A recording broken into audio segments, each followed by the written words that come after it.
ကိုအား squat တွေ lunges တွေထိုင်တဲ့ခါကျရင်ဒူးနာလို့မလုံးနိုင်တဲ့သူတွေအတွက်အောက်ပိုင်းကစားလို့ရမယ်လေ့ကျင့်ခန်း၅မျိုးကိုဒီနေ့မှာလုပ်ပြပေးပါမယ်နော်ဒီ၅မျိုးကိုကစားဖို့ဆိုလို့ရှိရင်နန်းထားတို့ resistant band လိုပါမယ်နော်ပထမဆုံးကတော့ဒူးကိုနည်းနည်းရောင်လေးကွေးထားပြီးမယ်လူကအရှိနည်းနည်းလေးကိုင်းထားပြီးတော့ step back ကိုဝင်ထားပြီးမယ် step back ဝင်တဲ့ခါကျရင် body ရဲ့ weight ကအရှိရှောက်မှာပဲ focus ထားပြီးတော့ဝင်ထားပြီးမယ်အနောက်ရှောက်ကိုတန်းနေအောင်ဆန့်ထုတ်ထားပြီးမယ်တစ်ဖက်ကို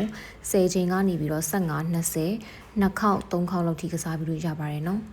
ဒုတိယတစ်ခုအနေနဲ့ကတော့ step back အတိုင်းကိုပဲအရှိနည်းနည်းလေးကိုင်းထားပြီးမယ် side tap ကိုဝင်ထားပြီးမယ်သူကကျတော့တင်မဘီးတွေပေါင်တွင်းကအစီတွေကို focus ထားပြီးတော့ဝင်ထားပြီးမယ်သူ့ကိုလည်းစောနာပုံစံအတိုင်းကိုပဲခဏကိုကအလေ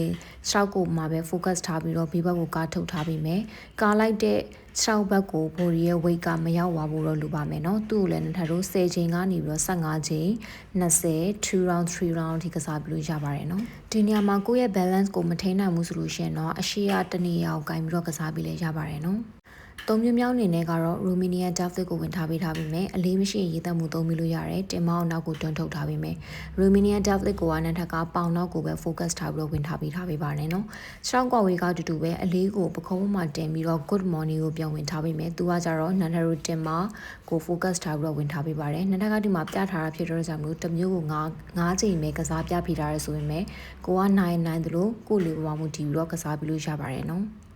နောက်ထပ်တစ်မျိုးအနေနဲ့ကနန်းထက် resistance band ကိုသုံးထားပြီးတော့ split side squat ကိုဝင်ထားပေးပါမယ်။ကျိုးကိုဒူနာလေးမှာထားပြီးမယ်။ဒူနဲ့တင်မနဲ့တဒန်းနဲ့မထိုင်ပဲနဲ့တင်မအောင်အနောက်လေးကိုတွန်းထုတ်ယုံလေးပဲသွားပေးပါနော်။ဒီနေရာမှာကိုက2 step ဒါမှမဟုတ်ရှင်3 step ကိုနိုင်သလိုဝင်ထားပြီးလို့ရပါတယ်။တတိတာမှာတစ်ချက်ကဒူကောင်းကချီမောက်မကြော်ပဲနဲ့တင်မအောင်နောက်ကိုတွန်းထုတ်ထားပြီးမယ်။ဘိုင်းမဆယ်လေးကိုဆွဲညှစ်ထားပေးပါမယ်နော်။သူကနန်းထက်တို့ပေါင်တွင်းကစီရီရဲ့တင်မဘေးမဆယ်ကိုထိရောက်မှုရှိပါတယ်။နောက်ဆုံးတစ်ခုကတော့နန်းထက်က glute bridge ကိုဝင်ထားပေးပါမယ်။ glute bridge ကအလေးကနိုင်နေဆိုလို့ရှိရင်တော့ထည့်ထားပေးပါနော်ကျိုးဝါဒူနာကိုရွှေ့ထားပြီးတော့တင်မအပေါ်ဆွဲမတဲ့ခါကျရင်တင်မမဆေကို focus ထားပေးမယ်အပေါ်မှာ3 second လောက်ရက်ပြီးတော့မှအောက်ကိုပြန်ချပြီးသွားပြီးလို့ရပါတယ်နော်အခုပြထားတဲ့လေ့ကျင့်ခန်းတွေကဒူနာလူတွေအတွက်အောက်ပိုင်းကစားလို့ရတဲ့လေ့ကျင့်ခန်းတွေကမှ9မျိုးကိုပြထားပေးပါတယ်အချိန်နဲ့ကြော့ရည်ကကိုယ့်ရဲ့ကျိုးပေါ်ကိုသုံးတဲ့အလေးဝမှာမူတည်ပြီးတော့ကိုနိုင်သလိုကစားပြီးလို့ရပါတယ်နော်ဒီချာလေးတဲ့တက်ချင်တယ်ဆိုလို့ရှိရင်တော့နန်းထရဲ့ page messenger ကနေပြီးတော့ဆက်သွယ်ပြီးလို့ရပါတယ် injury ဖြစ်ထားတဲ့လူတွေအတွက် video personal training နဲ့ zone personal training ယူလို့ရပါတယ်။